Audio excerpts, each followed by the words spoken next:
how can we be a part of recognizing the dignity, the worthiness of every single person? You are worthy. You have dignity. No matter what your story is, no matter where you come from, no matter what you believe, you are worthy. You are a child of the ruler of the universe. Every single one of us.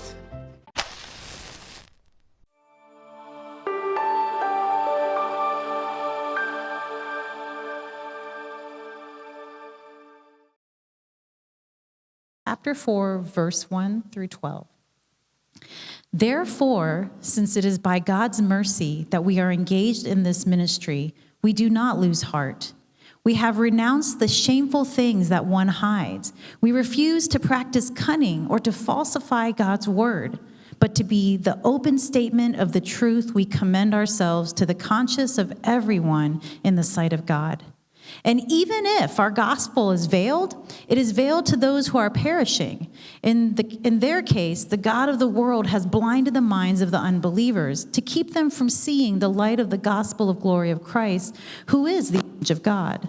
For we do not proclaim ourselves, we proclaim Jesus Christ as Lord, and ourselves as your slaves for Jesus' sake. For it is the God who said, "Let light shine out of the darkness," who has shown in our hearts to give the light of the knowledge of the glory of God in the face of Jesus Christ. But we have this treasure in clay jars, so that it may be made clear that this extraordinary power belongs to God and does not come from us. We are afflicted in every way, but not crushed, perplexed, but not driven to despair, persecuted, but not forsaken, struck down, but not destroyed. Always carrying in the body the death of Jesus, so that the life of Jesus may also be made visible in our bodies. For while we live, we are always being given up to the death for Jesus' sake, so that the life of Jesus may be visible in our mortal flesh. So death is at work in us, but life in you. That concludes the reading of 2 Corinthians.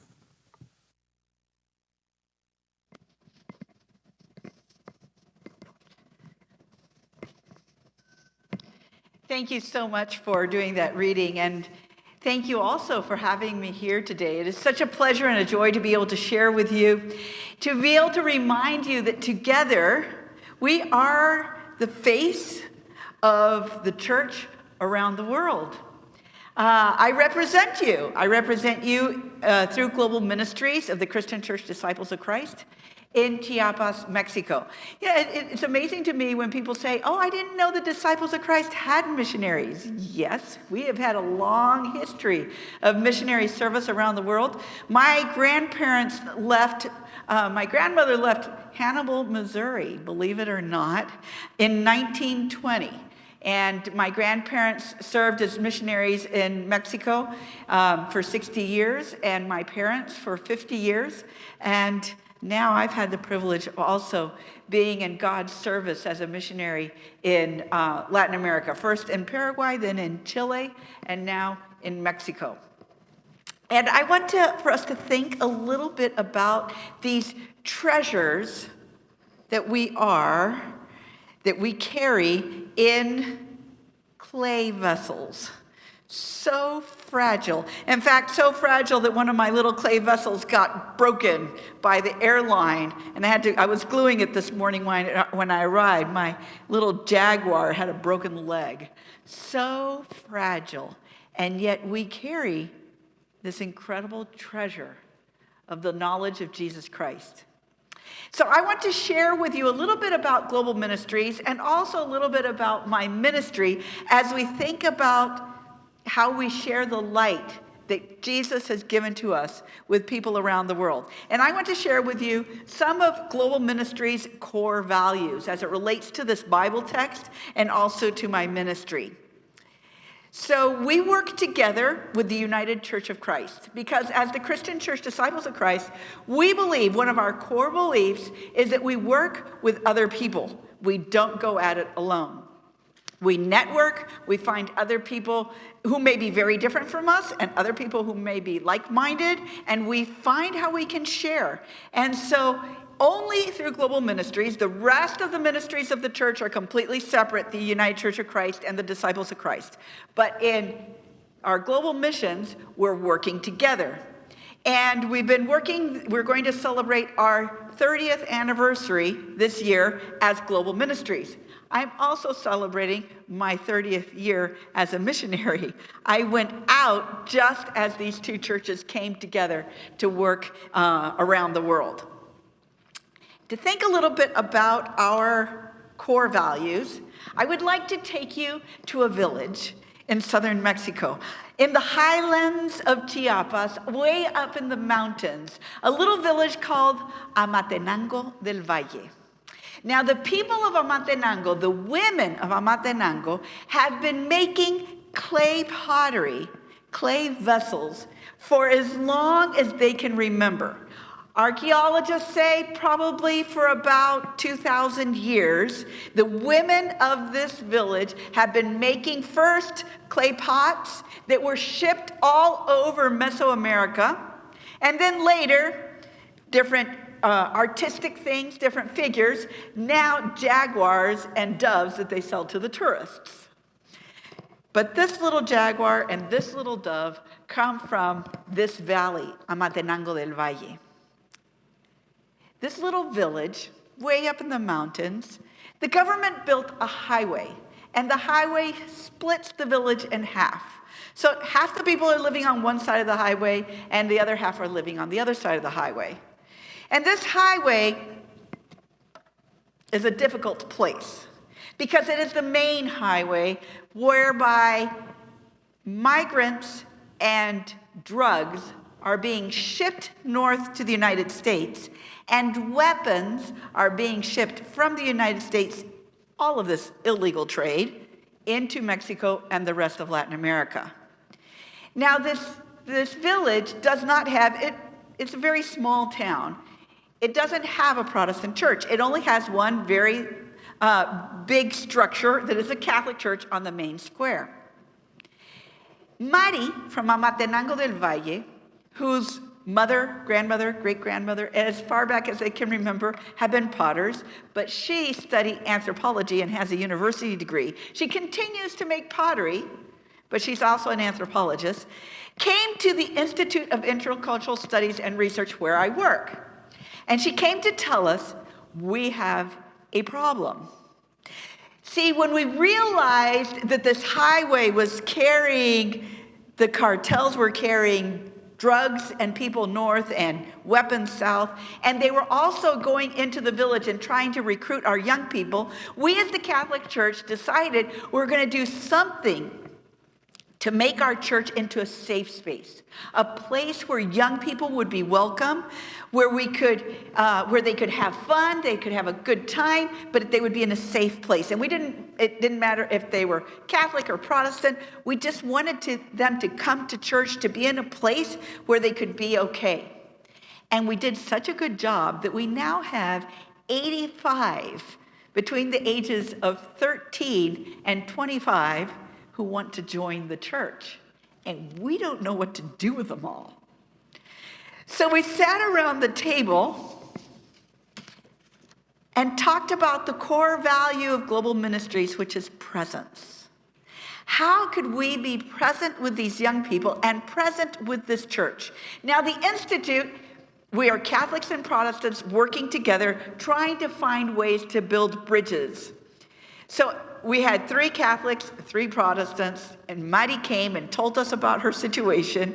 And the 3 Catholic leaders looked at each other and said, well, we're willing to work with anyone over 18. So we'll take the ones from your 85 that are over 18. And then they turned and looked at me and said, but you can have the teenagers. But I'm Protestant. And this Catholic church had never had a Protestant working in its church. The situation between Catholics and Protestants in this part of the world is very manipulated by the powers that be. See, if you can get the Catholics fighting the Protestants, then the community breaks apart and the mining companies can come in and take over the land.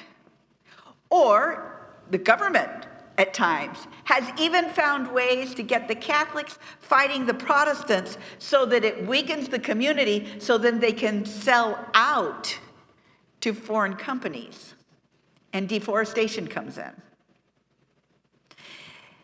So she looked at me and she said, well, I'm going to have to talk to the church about this, to our priest about this. But a couple of weeks later, she says, it's all set. We want you to come.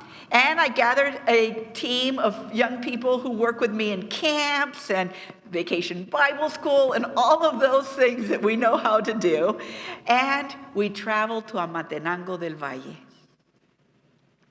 When we arrived, Mari said to us, I would like to share with you a visit to our holy ground. We don't invite just anyone to go to this place, but we want to show you we trust you. We want to welcome you into our community, make you part of us. And to do that, you need to understand our holiest of places. So she took me out into this little valley where there were all these holes throughout the whole valley. And she says, this is the place where the women of my community for years upon years upon years have come to take the clay out of the soil that we then use to make our pottery. And this place, we know it is a place where God gives us the gifts that we need to be able to make the gifts that we give on to others. These are the gifts of Mother Earth. And we protect this land. We protect this land with such care. But we had to learn it the hard way. See, about 5 years ago, the men of the village decided that it would be a great idea to bring bulldozers and backhoes into our potter's field, into the clay field, and take more than was needed, to take abundant and then hoard it, and hoard the clay, and then use it and sell it to make more money. And then some people in the village would become richer, and others would be left behind. That year, all of the clay pots we made broke in the kilns. And Mother Earth taught us a lesson. And we as women took back the potter's field. We took back the clay. And we said, no more machinery. Everything that is taken out of here is taken by hand. No more men in the field. Only women can come and take from the soil. And no more hoarding. We only take the precise amount that we need for that year according to the need of each family. And she turned to me and she said, this is justice. Justice is balancing things out. It's healing the wrongs that have been done and correcting them. Now, as women, we have to fight all the time with the men because they want to come back in. But we know that the gifts our mother provides to us, that Mother Earth provides to us, are gifts that are for the whole community to be shared equally as the needs arise. As Global Ministries, we work in mutual presence with others. We work towards justice, to correcting the wrongs, but we also work in mutuality. So, as I designed the program for Amatenango del Valle, I asked Mari to select 15 young adults that would be the ones I would train so that we would work together with the teenagers. So it wasn't going to be me. I don't speak the language. I'm not from the culture.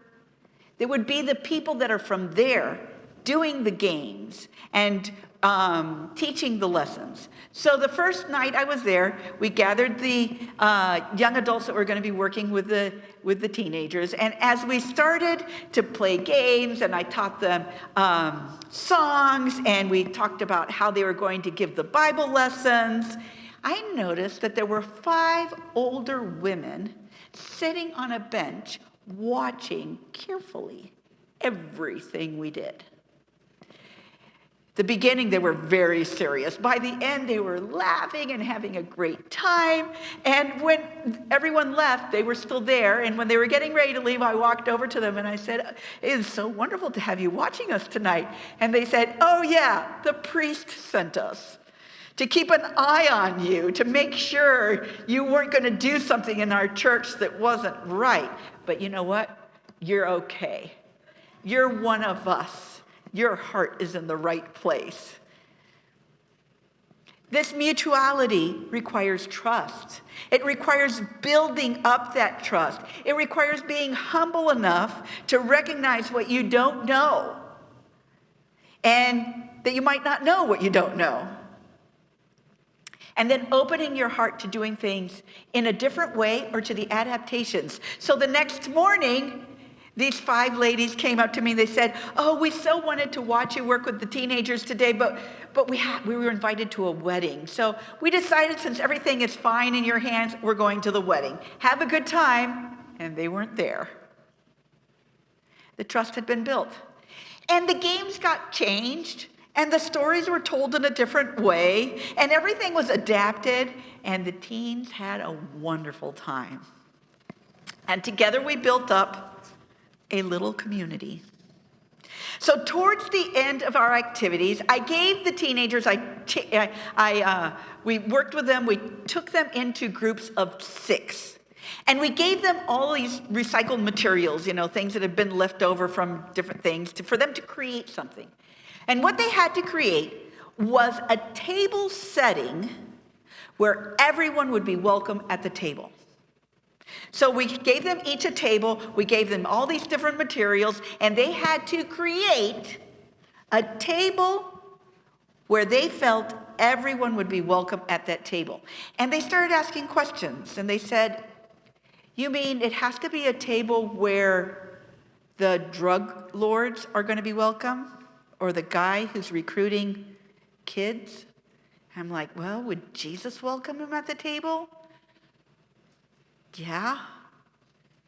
"What about the person who's bringing guns into our community? Would that person be welcome at the table?" I'm like, "Yeah."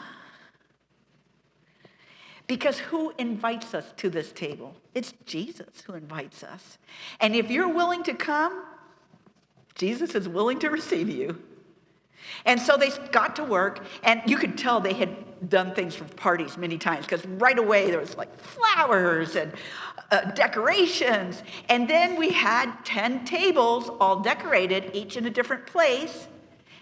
And one of the young people came up to me and said, "But we're still all in our separate tables." I said, "Yeah, what are you going to do about it?" And he said, "Hey, everybody, let's pull the tables together." And pretty soon they're bringing the tables together and they're joining the decorations together, and we gather around one big table.